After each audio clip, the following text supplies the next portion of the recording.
Hi everyone. This is the video for lesson 1 of how to stay connected using Dropbox.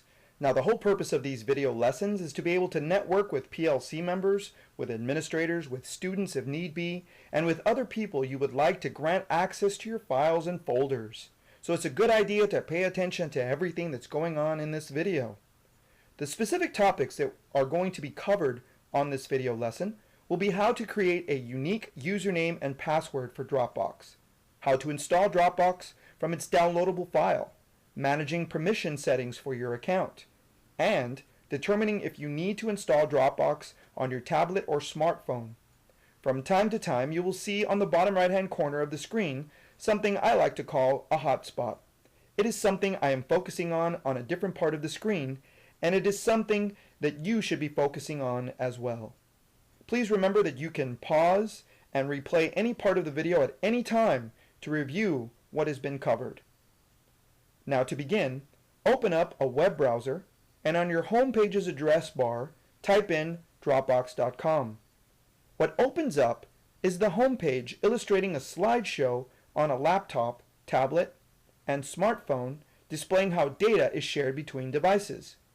Click on Sign Up to open an account with Dropbox. An important icon to remember is the Dropbox icon. It looks like an open box, and it is something that you should memorize, so when seen, you know you can get your data that is stored in Dropbox from it. Type in your credentials, your first name, your last name, and if you are using this Dropbox account for work, it will be a good idea to use a professional email address, since Dropbox uses your email as your username. Next, type a password that you can recall easily. After typing in my credentials specifically chosen for this video, Dropbox gives us 3 options to choose from: Basic Free, Pro, and Business. For this video and our purposes, we will choose Basic Free, which gives us 2 GB of storage capacity for our files and folders. After clicking on Basic Free, run the downloadable file from its location. Dropbox will download and install itself using the credentials we typed in to set up on our computer. The program will indicate to us that it was installed correctly with a pop-up window with these words, "Congratulations." Click on the bottom of the welcome screen and it will show a Linked to Dropbox pop-up on the taskbar. On the bottom right-hand corner of the taskbar, the Dropbox icon will be there. Click on it with your mouse. It will reveal 2 ways to access your data in Dropbox.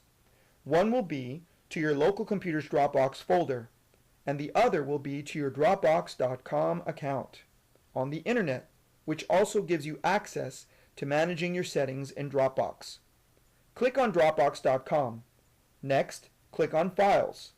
This will give you access to what is in your Dropbox folder. In this window, you can upload files, create new folders, share a folder, and see deleted files in your Dropbox.com account. We're going to practice creating a new folder. Let's call it PLC.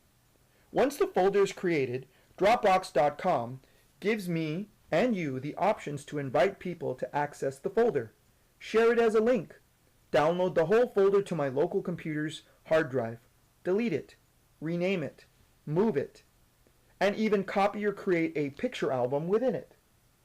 The created PLC folder can be highlighted, then shared using the share link to the far right of the highlighted portion of the folder. Click on the share link, and in the add names or emails, you can type in your contacts' names to send them a link to your PLC folder. I will now type in a person's name to manage permissions to share with that person to connect with them. In the final part of this video, I would like to ask this question. Do you have a smartphone or a tablet that will need access to your files and folders on Dropbox? If so, use your Android smartphone or tablet and go to Google Play and search for Dropbox for Android devices. If you have an iPad, iPhone, or even an iPod, go to the App Store for Apple products and search for Dropbox and install it. Once installed on any of these devices, use the same credentials for Dropbox that you use to set up Dropbox on your PC. That way you will have access through your smartphone or tablet to your Dropbox files and folders. And this concludes the video for Lesson 1.